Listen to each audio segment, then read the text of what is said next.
I wrote this book in order to document a very pivotal moment in our nation's history. Here was a man who had recalibrated, reinvented, and pretty much re-engineered the position of the vice presidency in a very fundamental and consequential manner. The transformation of a previously quite routine and traditional position into a more prominent, a more active, and a more impactful one was happening right before our very eyes, and it was important that someone took up that job, or scholars took up the job of making sure that this was documented in our nation's history. Even in advanced democracies such as the United States, the vice presidency has not always been what it is now. In fact, for the longest time, it was a derided, subjugated, and looked upon as a less influential, less powerful, and believe it or not, a less attractive role.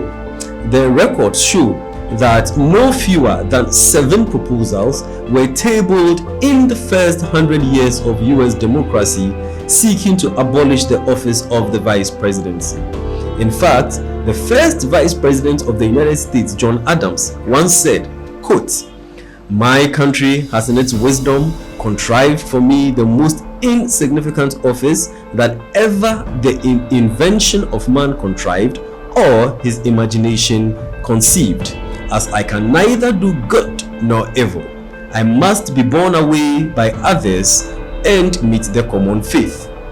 It wasn't until Carter's vice president, Walter Mondale, became VP that he significantly changed the position by transforming it into a much more impactful one in terms of both stature and prestige in the United States. He was preceded by Nixon, who is seen as the first truly highly visible political spokesperson or presidential spokesperson. We are witnessing a similar moment in Ghana's political history. Most Ghanaians will agree this was a very different vice president. He's been quite vocal, quite active, productive, and intense. He has never been an armchair vice president. We are witnessing a pivotal moment in our nation's history.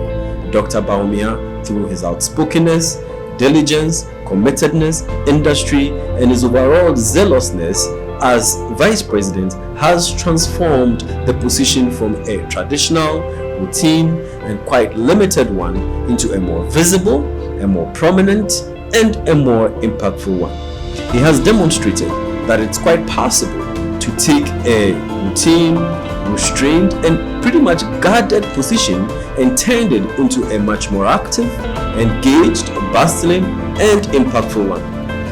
I think this template is a great model, not just for Ghana, but Africa and the rest of the world in terms of the evolving role of the vice presidency in global democracies.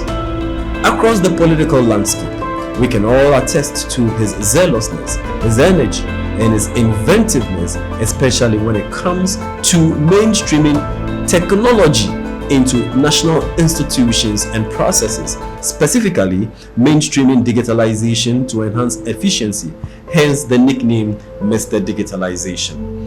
He has been a tireless advocate for the mainstreaming of a digital culture in Ghana as a means to sustainable development, progress, and efficiency. He has, in every sense of it, been a truly engaging, innovative, and dynamic, but also agile, bold, enthusiastic, and hard-working vice president. And in this sense, he has transformed the position into one of increased stature, significance, and impact. For many years, across the political landscape in this country, there has been talk of the Bawumia factor or the Bawumia model. And I believe this is something that we should not lose sight of. This is something that we should not forget. In fact, this is something that needs further explication, and that is the objective I fulfill in this book. No matter what happens, no matter how history evaluates him, we must never forget that there was once a vice president who threw himself at the job with gusto, who through the courage of his convictions and the persistence of his advocacy made digitalization part of the national culture and psyche. Let us never forget the vice president who freely engaged with lepers and who relentlessly demonstrated compassion for the vulnerable, the poor, and the less privileged in society. Let us not forget the vice president whose humility and respect for all, especially traditional rulers and traditional institutions, elicited commendation from different quarters in the country. Let us not forget the vice president whose intelligence, sheer brilliance, his drive, his perseverance, his digital mindedness, his empathy captivated the entire nation. The position of the vice presidency would never be the same again because of him.